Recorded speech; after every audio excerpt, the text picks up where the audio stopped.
Today we went back to Chiang Mai University and we listened to a talk at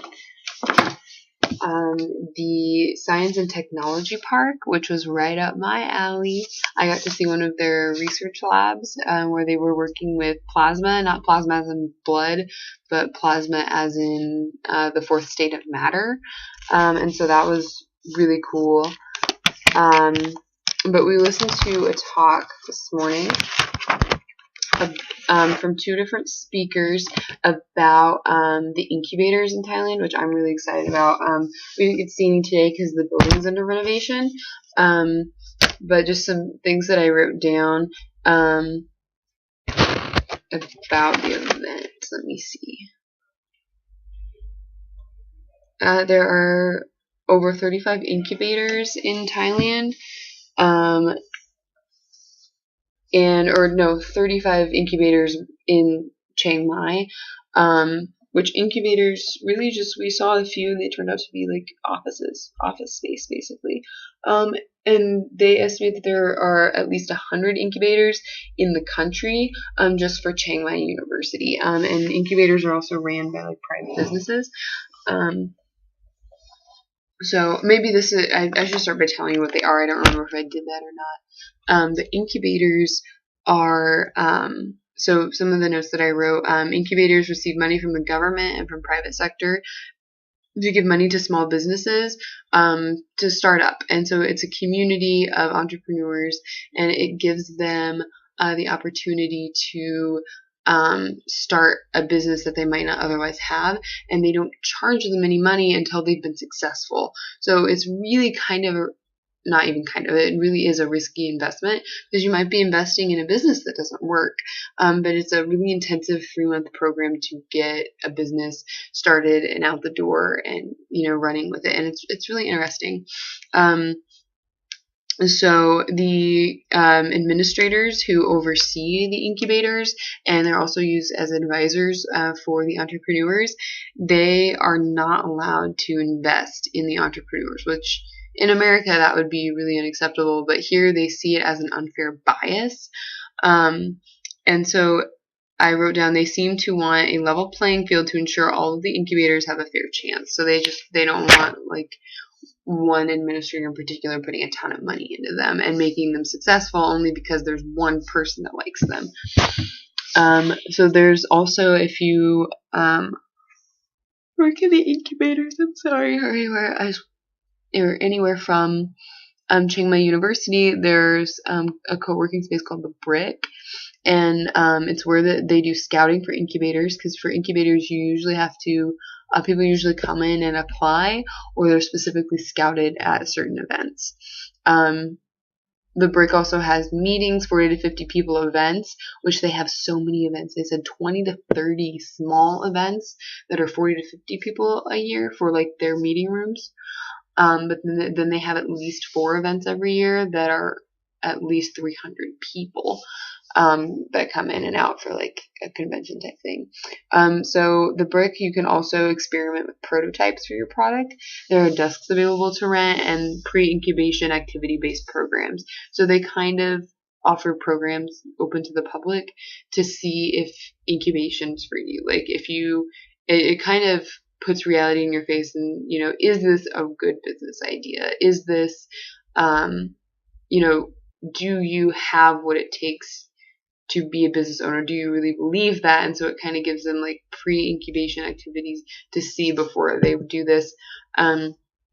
So incubators are supposed to turn over quickly to ensure many businesses can start up. Pre-incubation is a 12-week program. People apply for incubators. They give them an interview in an incubator, and they monitor them in the business, which is what they do at the Brick. When like people come for incubation stuff, they're actually monitoring them and looking for people to recruit. I said earlier, it's a 3-month process. The businesses are given a second chance to refine their pitches if investors first don't go for the idea. So you might spend 3 months getting ready and you might pitch, but maybe you're a really bad public speaker, or there were some like fine-tuning details that you didn't really think of until they asked you. they'll allow you to go back through the 3-month program and kind of start over. So you do get a second chance, which I thought was really cool because you would not get that in America. Oh, that felt good. They said that there were signed contracts, but they're not really enforced. But they provide advising for licensing and more, and they actually have their own law firm. So I thought it was really interesting that while they have signed contracts for the incubators, like about like you're allowed to use the space for this long, and we have every right to drop you and things like that. And they have a law firm. Those contracts that they write aren't very set in stone, and they're really hard to debate, which I thought was really weird because they have the law firms, but only really for licensing and questions. I mean, they don't actually like notarize a lot of the contracts unless they're putting in a huge investment, like if it was a technology thing. So one thing that they do, I'm sorry, that's more efficient with things like that is they do a lot of patenting, and they told us that patenting is used as like a trade secret because ideas are so innovative. It's obvious when they're copied or stolen, but Thailand doesn't have many laws for these issues. So if you stole someone's idea and they didn't have it patented, it might as well have been your idea. Like there's no taking someone to court over it. There's no like it's nothing. But if you have a patent and someone steals your idea, which, you know, because we live in a world where there are no new ideas, you have to come up with something really, really profound before someone tries to steal it with you. So it's really obvious, especially at the incubators because they're on a close-knit community. So incubators equal quick and free money. Because small businesses that want to start up can just go, they can get money, they can see if they're going to succeed, and they'll either take off or they'll crumble. So it's really interesting. We also talked about the second speaker, who's like an assistant professor. She talked about talent mobility, which is a program with a research focus to improve efficiency of product production. This was really cool. I'm doing my research paper over suppliers. So like where do people in Thailand, I'm specifically focusing on like jewelry and handmade candles and like real luxury items. But I'm looking at, you know, what are their sources for these products? Where do they go? Do they make their beads? Do they buy them at temples? Do they buy them from other countries? Like, you know, what's the deal? That's kind of what I'm doing. So I made a list of things that the Talent Mobility Program does. So they focus with research and development, engineering and technical problem solving, standard certification and analysis, technology and innovation management, planning and marketing management, consulting, and special projects. Basically everything that you would ever need in research. It's government funded, and that always amazes me that a lot of these things are government funded. Right now, Thailand is a military state, and they are rewriting their constitution, which I didn't even think that was a thing that could happen anywhere. I mean, in America, if you said, "Oh yeah, we have to rewrite the constitution because we don't agree with it," at least half of us would be up in arms. Like it'd be such a big deal. The new ruler. However, the new ruler values innovation a great deal, so the change in leadership will not affect funding. American universities have taken interest in the exchange of research, but no major U.S. companies have invested because it's too early in the research process. So they are doing research with pharmaceuticals. I mentioned like the plasma. They're doing research which will be really good for they're testing it with certain medical things. And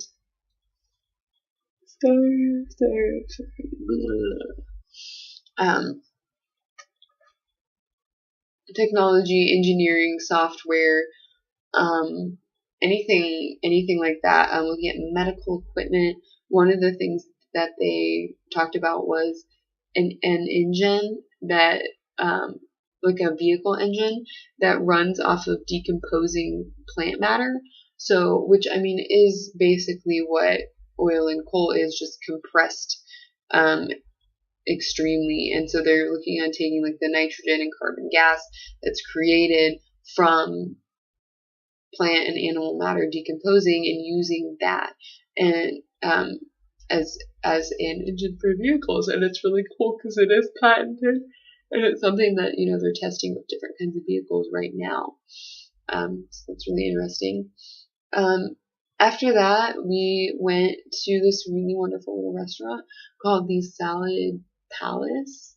No, I need to look at a picture. I'm sorry, the salad. Because there's a place downstairs that's called the Salad Terrace, and I already showed you guys that. This is called like the salad something. But I had the salad concept. It was super cute, very retro, very modern. And I ended up doing a make your own, which is the most common thing. And I did a make your own salad wrap.